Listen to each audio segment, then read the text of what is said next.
தமிழக பாஜக தலைவர் நயினார் நாகேந்திரன் செய்தியாளர்களை சந்தித்து வருகிறார். அந்த காட்சிகளை பார்க்கலாம். திரு செங்கோட்டையன் அவர்கள் டெல்லிக்கு போயிருக்காரு அப்படின்னா அதுக்கு நான் எப்படி பதில் சொல்ல முடியும்? அவங்க ஏற்கனவே நேற்று அவங்க கொடுத்த செய்தி ரிஷிகேஷிக்கோ அல்லது ராமர் கோயிலுக்கோ போறது மாதிரி சொல்லியிருக்கிறாங்க. அதுதான் உங்களுக்கு தெரிஞ்ச மாதிரி தான் எனக்கும் தெரியும். அவங்க எங்க போயிருக்காங்கன்னு எனக்கு தெரியாது. கூட்டணி கட்சிகள் வந்து கூறு போடுறதுதான் பாஜக வழக்கம் அப்படின்னு சொல்லி செல்வப்பிறந்த காங்கிரஸ் கட்சி இந்தியாவில் ஆட்சி செய்யும் போது 90 தடவை ஆட்சியை கலைச்சிருக்காங்க. எல்லா மாநிலங்களுடைய ஆட்சியை 90 தடவை கலைச்சிருக்காங்க. அது காங்கிரஸ் கட்சியுடைய வழக்கம் அது மாதிரி இருக்கும்.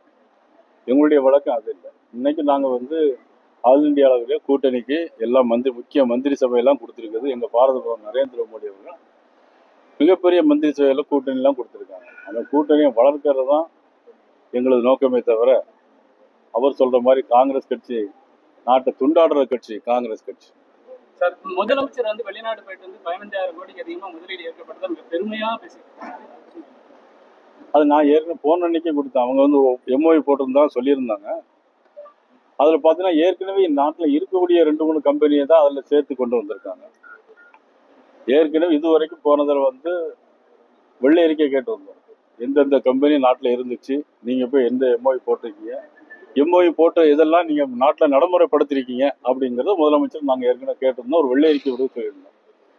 அவங்க சும்மா இந்த பதிவு மட்டும் போட்டுக்கிட்டே இருக்கிறாங்க தவிர வேற பெருசா எதுவும் கொண்டு வந்த மாதிரி தெரியல. சார், 2021 மத்திய அமைச்சர் அதிமுக கூட்டணி ஃபாலோ பண்ண முயற்சி எடுத்தாப்ல. அப்போ அது சரியா இல்லாதனால 2021 ஆண்டு ஏடிஎம்கே கூட்டணி ஸ்ட்ராங்கா இருக்கணும் சில முயற்சிகள் எடுத்தாப்ல. அதுக்கு ஒத்துவராதனால அன்னைக்கு ஏடிஎம்கே பிஜேபி கூட்டணி தோல்வி அடைஞ்சு டிஎம்கே ஆட்சிக்கு வந்தது.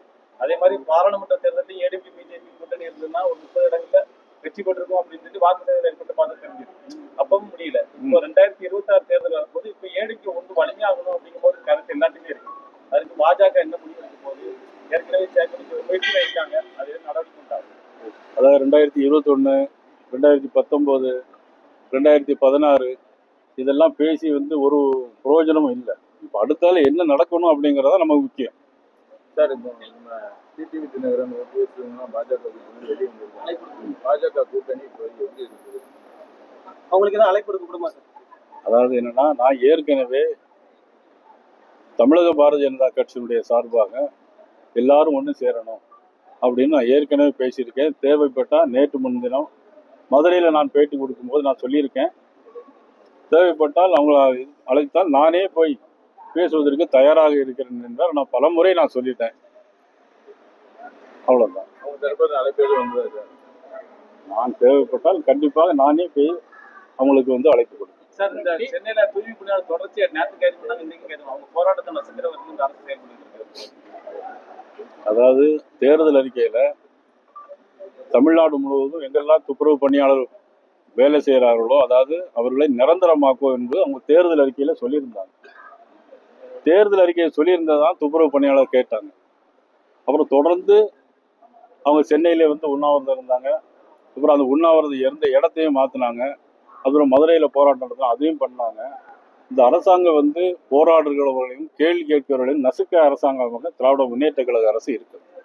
உதாரணத்துக்கு எங்களுடைய சிறுபான்மை அணியினுடைய வேலூர் இப்ராஹிம் அவர் ஒரு மருத்துவமனையில் போய் கிட்னி டிரான்ஸ்லேஷன் பண்றதுக்கு என்ன வழிமுறைன்னு கேட்டுதான் போயிருக்காரு. வேற எந்த விதமான அவர் முறையில் போராடலை, தனியாக தான் போயிருக்காரு. கிட்னி டிரான்ஸ்பிளான்ட் பண்றதுக்கு என்ன முறை இருக்கு அப்படின்னு கேட்ட உடனடியாக அவர் பல்வேறு வழக்குகளை பதிவு செஞ்சு அவர் அங்கிருந்து நேற்று சிறையில் அடைச்சு இன்னைக்கு கடலூர் சிறை கொண்டு போறாங்க. இப்படிப்பட்ட ஆட்சி தான் இன்னைக்கு நடக்குது. தலைமைச் செயலகத்துக்கு வெடிகுண்டு மிரட்டுறது, கவர்னர் மாளிகைக்கு வெடிகுண்டு மிரட்டுறது, ஆனால் டிஜிபி நியமனத்தை தாமதப்படுத்தி சார், தமிழ்நாட்டில் வெடிகுண்டு மிரட்டல் கொஞ்சமா நடக்கும். எல்லா மிரட்டலும் நடந்துட்டு தான். ஆளுங்கட்சி தரப்பா எல்லா மிரட்டல்களும் தொடர்ந்து நடந்து கொண்டே தான். நிச்சயமாக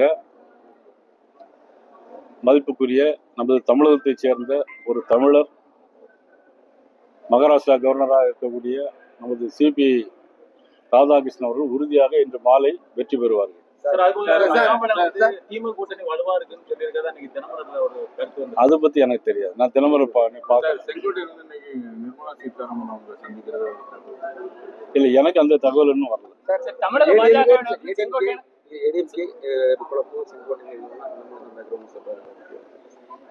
அதை பத்தி எனக்கு ஒண்ணும் தெரியாது.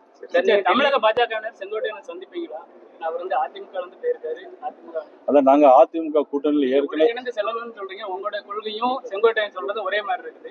So, அப்ப நீங்க வந்து செங்கோட்டையனை சந்திப்பீங்களா? தொடர்ந்து அதான் என்னன்னா, அவங்க அதிமுக எங்களுடைய கூட்டணியில் இருக்கிறாங்க. அதிமுகவுடைய பொதுச் செயலாளர் ஒரு முடிவு எடுத்திருக்கிறார். அவர் கட்சியில இருந்து அவர் வந்து இன்னைக்கு நீக்கி உத்தரவு விட்டுருக்காங்க. ஆனா எங்களை பொறுத்தவரையில என்னன்னா, எல்லாரும் ஒண்ணு சேரணும்னு சொல்லுவோம்னா, அவங்க அதிமுக நீக்கினவங்கள நாங்க உடனடியாக போய் சந்திக்க முடியாது.